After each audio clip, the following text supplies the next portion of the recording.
Kematian Sutrimo, orang dekat ex-Jampitsus Febri Adriansyah, masih misterius. Pemerintah Desa Walahar, Kabupaten Banyumas, Jawa Tengah menyatakan masih menunggu status kematian Sutrimo dari keluarga.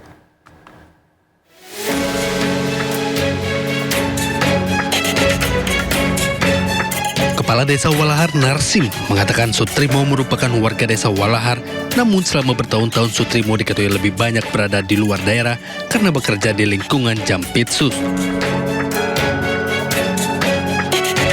Sehingga aktivitas kesehariannya di desa tidak banyak diketahui oleh masyarakat maupun pemerintah desa. Hingga saat ini pemerintah Desa Walahar juga belum mencatat secara administratif peristiwa meninggalnya Sutrimo. Hal tersebut karena pihak keluarga masih belum menyampaikan laporan resmi kepada pemerintah desa terkait status kematian yang saat ini ramai diberitakan di berbagai media. Belum data kalau di aparat desa. Belum. Iya. Artinya dia tapi warga sini, Pak. Warga sini. Belum didata dari meninggal warga sini meninggal di mana itu. Sudah masuk ke kelurahan sini. Belum masuk karena orangnya kayak masih itu disuruh ke desa aja masih trauma. Oh, keluarganya? Iya. Oh, berarti keluarganya belum sama desa itu belum komunikasi yang ini ya? Sudah komunikasi tapi kayak sekarang udah kayak Tertutup. di telepon Pak Carik aja udah tertutup banget itu. Pada misteri kematian Sutrimo, kepolisian terus mendalami kejanggalan di balik meninggalnya Sutrimo. Polda Metro Jaya kini melibatkan pusat laboratorium forensik demi membongkar teka-teki kematiannya. Dalam olah TKP, tim penyidik mengambil sejumlah sampel untuk pemeriksaan laboratorium lanjutan. Selain mengandalkan pembuktian ilmiah melalui Puslap 4, penyidik juga mulai memanggil pihak-pihak terkait untuk dimintai keterangan. Tim Liputan iNews melaporkan. Kalah lagi di gugatan pra-peradilan ketiga, Roy Suryo tak dapat ganti rugi. Hakim menilai gugatan terkait ganti rugi bukan ranah pra-peradilan.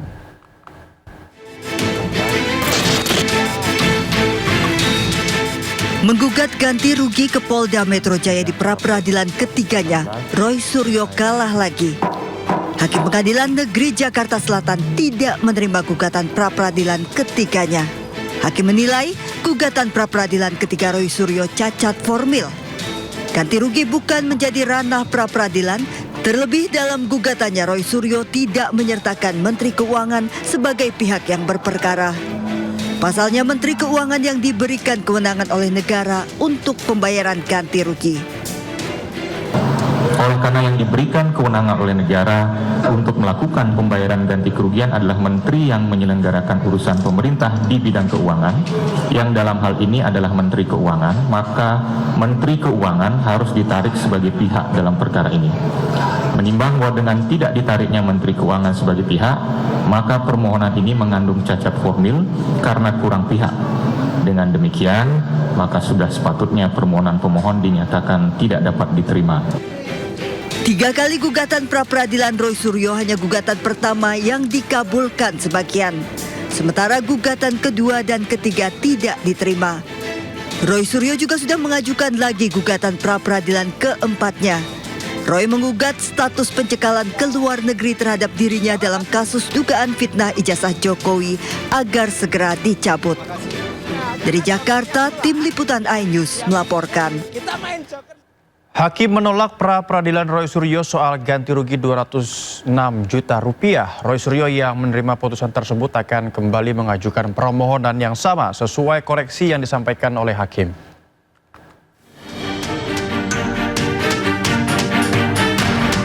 Hakim Tunggal pada Pengadilan Negeri Jakarta Selatan menolak gugatan pra-peradilan yang diajukan pakar telematika Roy Suryo terkait permintaan ganti rugi 206 juta rupiah kepada pihak Polda Metro Jaya dan Kejaksaan Tinggi Jakarta. Usai persidangan, Roy Suryo mengklaim permohonan pra-peradilan jilid 3 terkait ganti rugi untuknya bukan ditolak hakim. Menurut Roy, permohonan belum diterima karena kurangnya pihak termohon. Roy Suryo yang menerima putusan tersebut akan kembali mengajukan permohonan yang sama sesuai koreksi yang disampaikan hakim. Menurut Roy, putusan pra-peradilan tentang ganti rugi bisa menjadi pembelajaran bagi masyarakat yang ingin mengajukan permohonan serupa. Permohonan ganti rugi akan diajukan setelah sidang pra-peradilan jilid 4 tentang pencekalan selesai.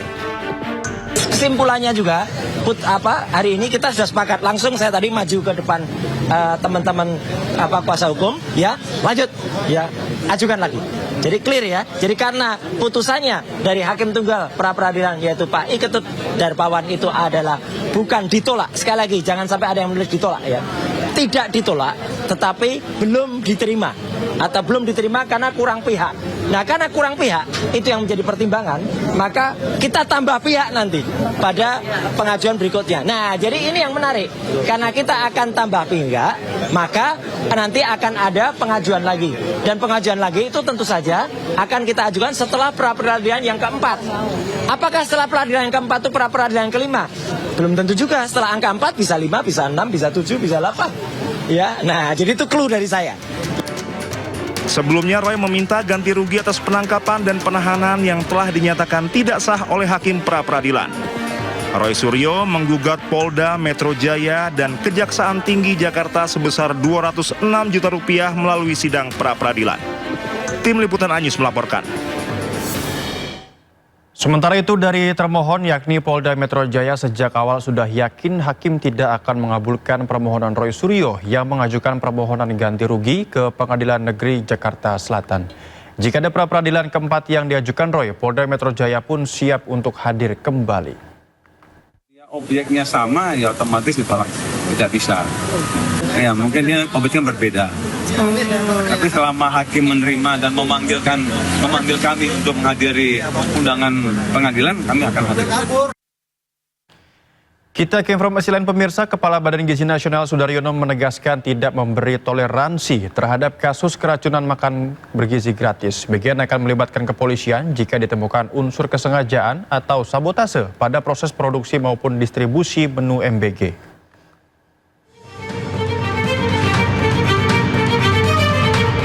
Kepala Badan Gizi Nasional Sudaryono berkomitmen akan menindak tegas kasus keracunan makan bergizi gratis. Terbaru dalam kasus keracunan MBG di Semarang, Jawa Tengah dan Jayapura, Papua, BGN telah membekukan sejumlah dapur satuan pelayanan pemenuhan gizi. Dari hasil penyelidikan, menu MBG terbukti mengandung bakteri berbahaya akibat proses memasak yang tidak sesuai prosedur. BGN juga tidak menutup peluang akan melibatkan kepolisian jika terjadi dugaan sabotase atau kesengajaan. Zero toleran sama keracunan ini kita lagi cari, maksudnya so far sih sudah menurun, cuman kita ingin nol, nggak boleh lagi ada. Jadi bukan kok kemudian menurun kita berpuas hati, enggak. Target saya adalah gimana caranya, apapun caranya, bagaimana caranya itu kemudian nol case keracunannya. Kami melihat beberapa sebab gitu ya, ini kita ngomong lebih umum gitu. Ada yang misalnya SOP-nya dia masaknya kecepatan. Ini kan masalah kedisiplinan, ya kan? Nah ini kita lagi cari formula. Kalau memang ada unsur-unsur lain, ya misalnya ada unsur kesengajaan, sabotase dan lain-lain, kami tidak segan-segan untuk kemudian diperiksa oleh pihak kepolisian. Memang kalau ada ya kita serahkan semua. Jadi begitu itu ada keracunan, tim Kementerian Kesehatan sudah turun. Laporannya sudah ada, hasil labnya juga sudah ada. Jadi memang kita identifikasi ada beberapa makanan yang ada bakteri E. coli-nya. Bukan hanya semangka, tapi ada beberapa makanan lain. Dan kita juga sudah melihat masalahnya ada prosesnya di mana, dan kita sudah memberikan masukan ke BGN mengenai masalah-masalah yang terjadi di SPPG tersebut. Saya pribadi melihat sekarang Pak Sudaryono ini jauh sangat responsif, jauh sangat terbuka, sehingga kalau dapat masukan itu cepat sekali merespons ya.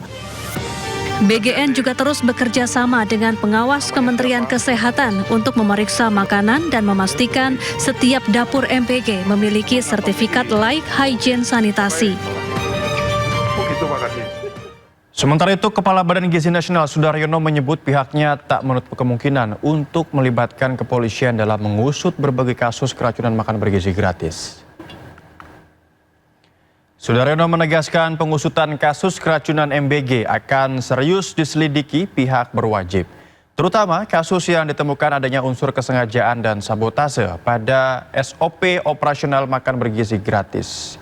Hingga saat ini pihak BGN telah memberikan sanksi tegas kepada Satuan Pelayanan Pemenuhan Gizi atau SPPG yang menyebabkan keracunan seperti memberhentikan kepala SPPG terkait. Selain itu, tindakan preventif dengan mendorong setiap SPPG untuk memperoleh sertifikat layak higien sanitasi atau SLHS wajib dimiliki. BGN juga akan tegas memberhentikan operasional SPPG yang tidak layak mendapatkan SLHS. Sudaryono menyebut pengurus SPPG diberikan tenggat waktu hingga 10 Agustus 2026 untuk mengurus SLHS yang menjadi syarat mutlak operasional dapur MBG. Dapur-dapur MBG yang tidak memenuhi syarat SLHS akan diberhentikan tanpa ada toleransi.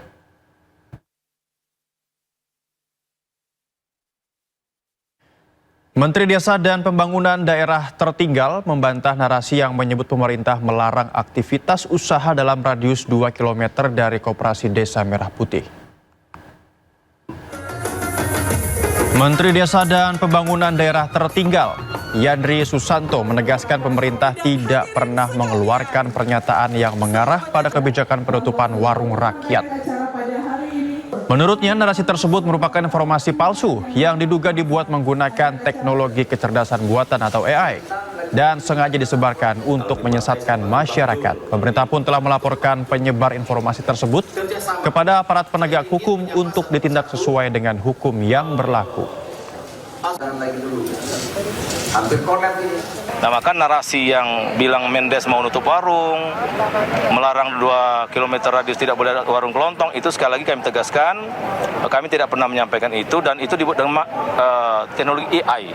Jadi tidak perlu masyarakat percaya dan hentikan provokasi seperti itu karena sangat mengganggu stabilitas nasional, terutama kehidupan bermasyarakat di desa. Saya punya kepentingan supaya ada keguyupan, kekompakan, tidak ada narasi-narasi negatif, dan memang kami tidak pernah melakukan pernyataan itu.